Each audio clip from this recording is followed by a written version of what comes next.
Hi guys, this is day 9. We put 3 rides on RC, and so we were getting started here and doing some stuff, and I wanted to go over a couple things with Preston about round penning. Now that we're kind of moving forward, and then he's going to ride him around a little bit. So one of the things that when you're driving him around like this, it's really important that his transitions are good, because the place where most horses are going to buck is going to be where they go like from a trot to a lope or a lope. So what you don't want to be doing is scaring him into each of the transitions, right? Because that makes it more likely that he's going to kind of spook at any of those things. So when you're round penning him, you want those to be smooth as you can, because you're kind of going, and really chasing him into it. You might want to do that, but you're doing it to try to enforce your clock and your whatever else.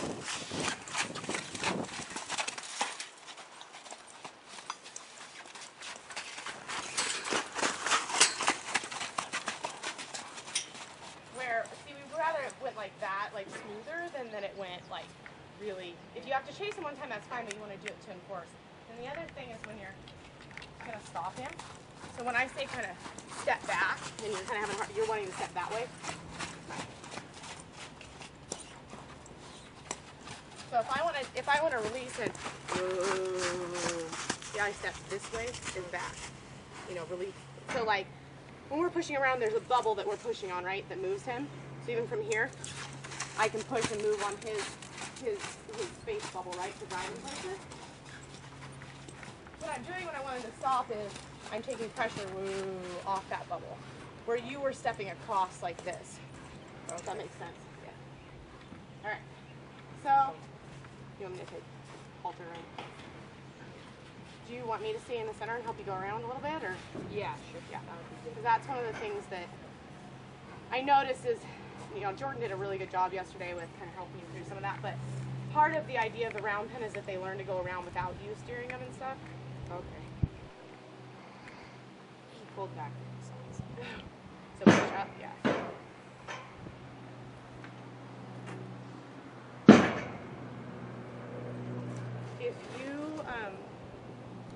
Lee, if you kind of go around and stand where Boz is, that horse will stop pawing. He likes attention. So put the rope here. So this, isn't really going to help you, and I'm glad you didn't tie it, but so here, I want to show you for just that reason. If you put your minor malfunction, hold on. So when you go to bridle him, move away like that.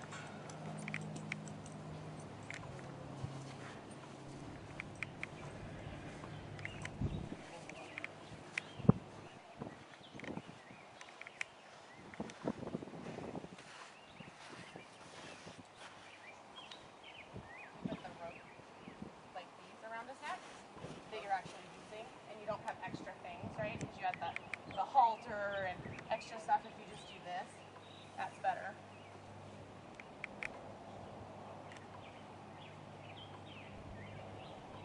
And then offside ear, onside ear, because that brings him to you. Like if you put the offside ear on first, that brings his head towards you. Or if you put this one on first, you're shoving his head away from you. You want to be able to bridle and do everything where he's kind of reaching for.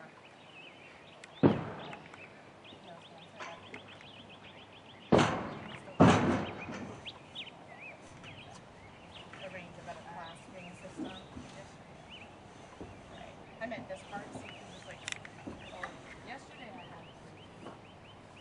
had you want to check him around, or you want to just go on him? He comes around pretty well.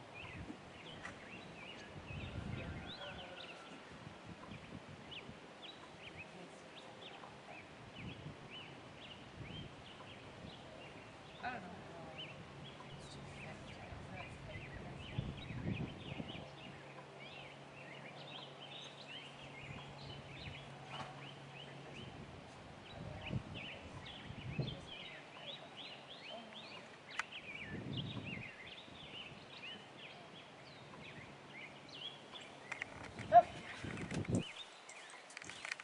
Alright, so you go ahead and get on him and kind of step him around, and then I'll help you get around on the outside of the pen.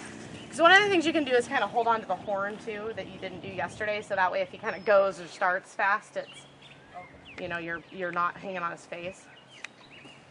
Jordan did a good job of reminding you to just let him go when he went a certain speed, you know, not try to control it. I was trying to ask him to go forward. Well, and right, because like when at this stage, if you ask him to go forward and he goes, and then you pick up on him and he stops, you lose.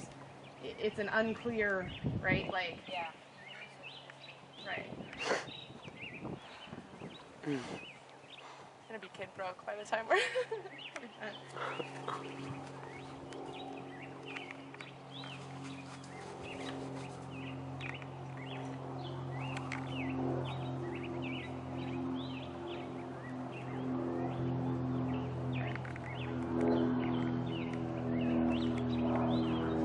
Okay, so you got through the infamous ride 3 yesterday, which is usually where they buck. So, I mean, just be kind of mindful that they'll start getting a little bit more comfortable about having you on them. It's more likely in these stages for them to be a little goosey, more so than the first ride. So, okay, it's just going to step around a little bit. I guess my point is don't get cocky that you've had some good rides on him and he hasn't done anything.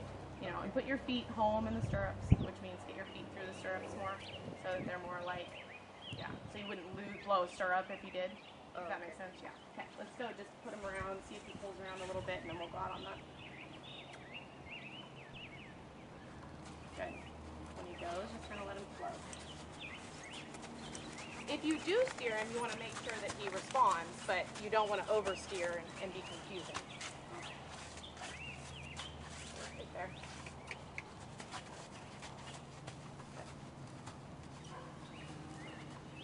A lot of times forward is the hardest thing to teach a horse out to the side. That's good what you're doing with your hands. Just try really hard to not get pitched forward like this when you do it, because if something happened then you'd be off balance. You want to always try to stay on your seat bones, and as much as you can have a pretty good wide base with your legs. Because like if a horse goes to bucking or something, last thing you want to do is collapse yourself on them. You want to be able to keep weight out in your stirrup. Okay. So let's pull his nose towards the fence, because that's the way he's wanting to turn away from. Okay, so if right now, what are you kind of fighting with your hands? When you pull one hand, why do you think the other hand's coming and kind of blocking him up? Reins are put together. See, but now you made your reins too long from his face. Yeah. Because he's kind of thinking about grabbing, being a little scooty there, so you want to have your reins short enough. Good. So lots of space between your hands so you can move your hands isolated. Right there, out the side. Good. In direction and soften. Good. Okay, let's bump him up into a little trot. So you're doing this and crinkling your arm up, right? Besides the fact that it looks dumb, it also is pretty ineffectual. So if you go like this and give him direction out with your hand, you never want to break at your wrist or breaking like this. You want everything to be, your shoulder is what's going to move to do stuff. So open your shoulder and move out, yeah. You can bend at the elbow, but you want everything to be kind of like 90-degree motion.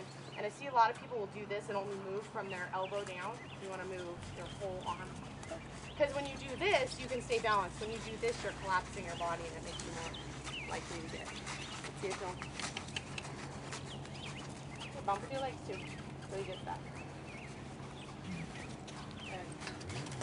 Good job.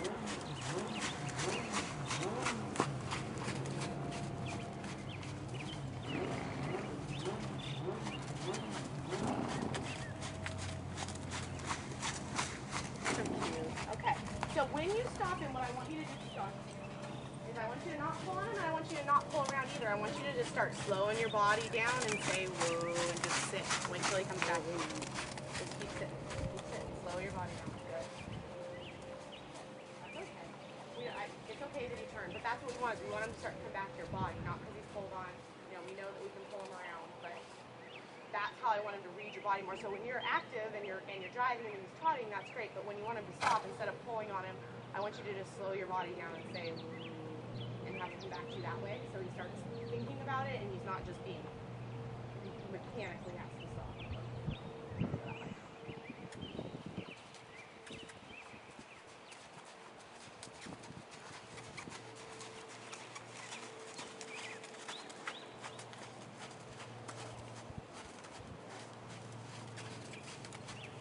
You're being a lot better about your hands.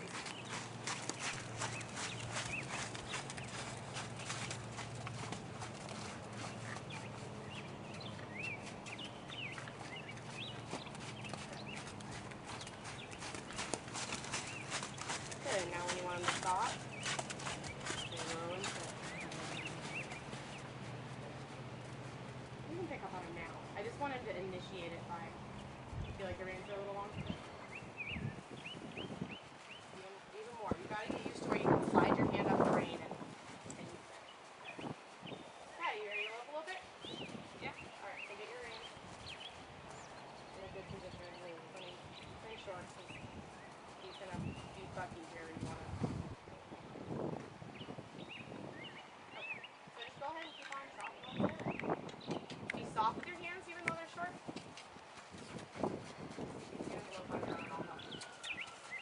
Up your legs. Make sure you're making.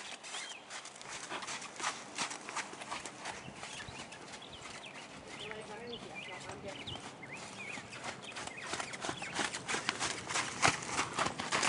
Good. Again, pull. Okay, you felt that coming. You should have tried this. Like you felt it, but you didn't quite catch him enough. Okay. That's okay. Really good.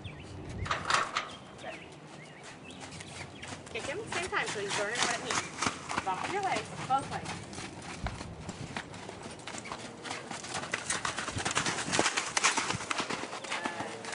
Okay. So same thing here. I want you to say the word. Just redirect it. It's okay. Don't pressure it. He was good. He came back. Good. Pat on him. That was really good. Ooh. That was a little. Your reins were a little long, and you like just dropped him and went. So that's just kind of slow him up and pet him. You can pull on him now. That's okay. You can kind of start when he's walking now. You can start introducing just pulling straight on him until he stops. I just don't want you to do it from faster speed. Now pet on it. Good boy. Good boy. Okay, let's go the other direction. So I know you're thinking about using your outside leg in here. I want you to just use both legs when you're asking for speed. We're just going to keep it really specific. Okay. As to faster. We don't care what lead you pick up. Okay, I can't see your legs moving, so I know you're not kicking.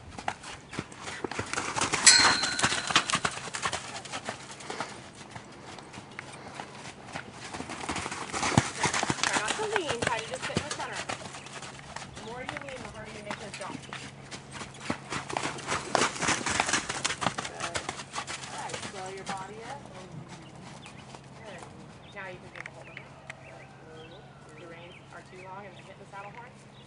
So, yeah, there you go. Pull. Keep pulling. You start pulling. Keep pulling back till he slows up. Keep pulling, keep pulling. No, just keep. So, if you start something like a cue like that, I know you thought, I'm not supposed to pull straight on him, right? And that's okay, though. We do have to eventually teach him to pull straight on him, right? Okay. So, once you start making a cue, what you don't ever want to do is not have him. It's like teaching kids to do something, right? If I go, Preston, don't do that, Preston, don't do that, Preston, don't do that. Oh, it's okay, fine, just go do that, right? You're eventually going to just ignore everything I say because I may say no. No isn't the way to look at it, but as far as like training things, if what I say, you can ignore it, then that's not good training, right? Yeah. Does that make sense? Yeah. Okay, so like once you started that, even if it wasn't exactly the right thing to do, you have to finish it, which means you have to get him to respond. Because eventually we're going to pull on him and need him to stop. Okay, so I wanted to start working on just taking a hold of him and backing him up. So just walk him a little bit forward here. And let's start, now take a hold of him and say the word, pull with both reins. Keep pulling until he stops, and when he stops, you're going to release. Good. Now we're going to start kind of teaching him that. Now I want to start back up. So you're just going to take a hold, kind of rock yourself.